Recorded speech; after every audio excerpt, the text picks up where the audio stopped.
Hey guys, thank you so much for joining me on my hike today. And I wanted to take a couple of minutes to talk about something that I've been meaning to talk about for a long time, but I just didn't feel like it was the right time until today. It's a beautiful day and taking a little bit of a break from my hike and just taking maybe 5-10 minutes to talk about mental burnout, anxiety in medicine. I've been working now as an emergency doctor for 15 years, close to 15 years, and I remember that there were times in my life during my training when I was extremely stressed out and anxious. And I thought that this video could help some of you, but it's definitely a personal journey. For me, it started, I would say, during my intern year, maybe in medical school too, but definitely during my intern year when you are first responsible for patients. I remember starting my first shift in the emergency room and being given a list of, I think it was 10 patients, something crazy. In medical school, they maybe give you one. If you're good medical student, you get maybe 4 at a time, but I never took care of 10 patients at a time. And I was very stressed out back then. I was learning just the bare basics of how to take care of patients, resuscitate. And although I had an attending and somebody to supervise me at all times, I just felt very responsible for anything that would happen. And if you see enough patients, especially as an intern, you will have adverse outcome, which I definitely did at the beginning. And you can't help but feel a sense of shame and guilt when you have a patient that has a bad outcome. That feeling was something that was never really truly talked about in medical school or residency. It's something that you kind of took as a learning experience. You've shamed yourself and you studied harder and you moved on to the next patient, but you never truly talked about how it felt to lose somebody, to feel responsible for somebody's adverse outcome. And so this went on for many, many years up to a breaking point.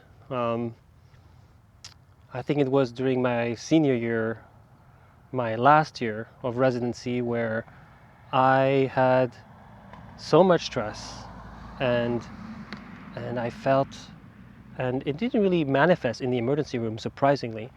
It manifested outside of the emergency room when I was stressed out and anxious and panicking about everything that wasn't under my control.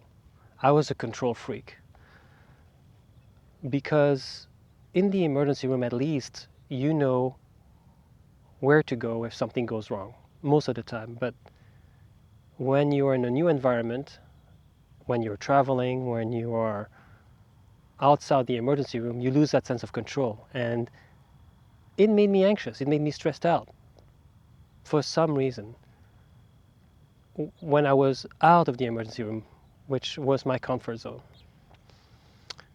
And this anxiety is something I didn't understand. And it took me many, many years to really confront these feelings. I was ashamed about it. I felt guilty about not feeling normal. I didn't understand why I had these sense of dread and anxiety and panic sometimes. And it affected every part of my life. And so I did a lot of reading and a lot of research as to why I was feeling the way I was feeling. And it turns out that it was mainly the way I thought. The way I thought for many years was actually non-productive and detrimental and corrosive.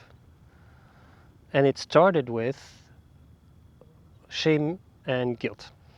These feelings of shame and guilt that you have when something bad happens. So when something bad happens that's unexpected, I turn to shame. I had to shame myself. I beat myself up. I talked to myself and berated myself internally, sometimes subconsciously, but a lot of the times, sometimes I would just scream at myself, say, "Oh, you're such an idiot, you're incompetent. You should not have missed this, you know." And this way to talk to yourself becomes internalized. And even though a lot of the times, looking back, the adverse outcomes of my patients were not really something I could have done, something, the adverse outcome that happened to my patients were not something that I could have done something about. A lot of patients come in sick, very sick. And no matter what you do, sometimes they're still going to be sick. Now, are there times when somebody messes up and you give the wrong drug and somebody dies? I'm sure it happens, but it's just extremely, extremely rare. The vast majority of the time, patients come in very sick to begin with, and you try your best, and it's still not good enough. And it becomes corrosive when you blame yourself and you talk to yourself like you berate yourself, you judge yourself. And this way of talking to myself is what led to this anxiety problem that I had for many, many years. So acceptance, radical acceptance, something that if you told me that many years ago or a decade ago now, I would have laughed at you. So that's woo-woo stuff, self-acceptance, radical acceptance. What does that even mean? Well, to me it means that sometimes bad things happen to good people.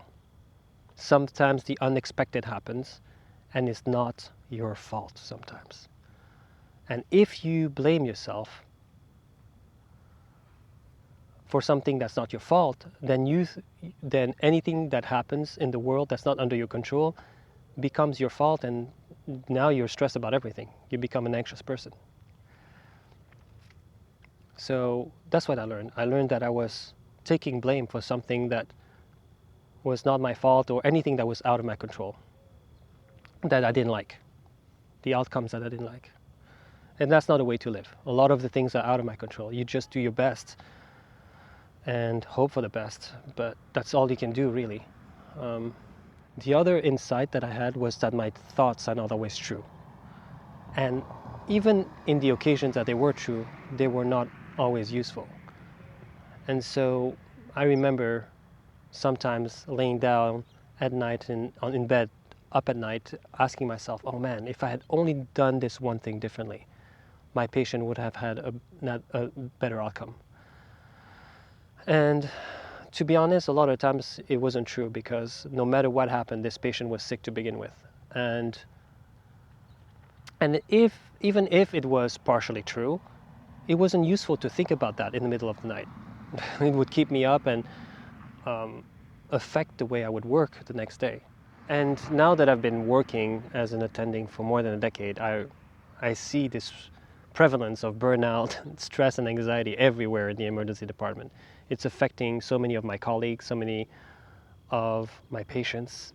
And when I see a patient who comes in with chest pain or headaches, and I don't find a reason after a full workup, I will often ask them, hey, you know, anything going on in your life? Anything's happening that's been stressful? I get, a lot of the times I will get stories such as, oh yeah, you know, doctor, my mother passed away last week. Or, hey doc, I just lost my home and I'm moving to another city, and I've had a lot of marital problems. So I'm not saying that you can't have both, anxiety and real medical problems. That's why I always do my full workup medically, but stress can manifest in the body for sure. And unless you address those issues mentally, you may still have your physical symptoms. And so, yeah, it's everywhere, it's prevalent, and I think without being able to share what you're going through with somebody, it's very hard to accept who you are, somebody who validates your experience. Because really, the definition of trauma is you're going through an event, an emotional event that you can't share with someone, and it becomes traumatic. And there's a great saying from the great psychologist Carl Rogers who said, only when you accept can you truly change. So if I had one message for anybody listening to this is accept, accept, accept. And if you accept who you are, can you truly change? And I think that was the main insight that I had this past several decades. So thank you for listening, and I hope to see you in the next one.